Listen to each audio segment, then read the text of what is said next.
দুই বান্ধবী মিলে পুকুরে পা ধুতে যাচ্ছি, মায়ের কাছে যাব বলে। আমি যাবো। 10 টাকা ডালার দাম 10 টাকা বাড়িয়ে ওই 30 বলেছে। আমি তখন এসেছিলাম তখন 10 টাকা ছিল, এই সরি 20 টাকা ছিল। চ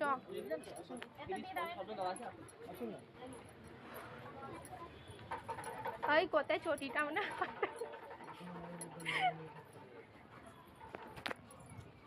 ব্যাগটা এই ফ্যান ফ্যান ব্যাগটা রাখ দে। আর কিছু নেই, আমি ভয় পাই ভাই, তুই আবার এনে দুজনে মিলে নে।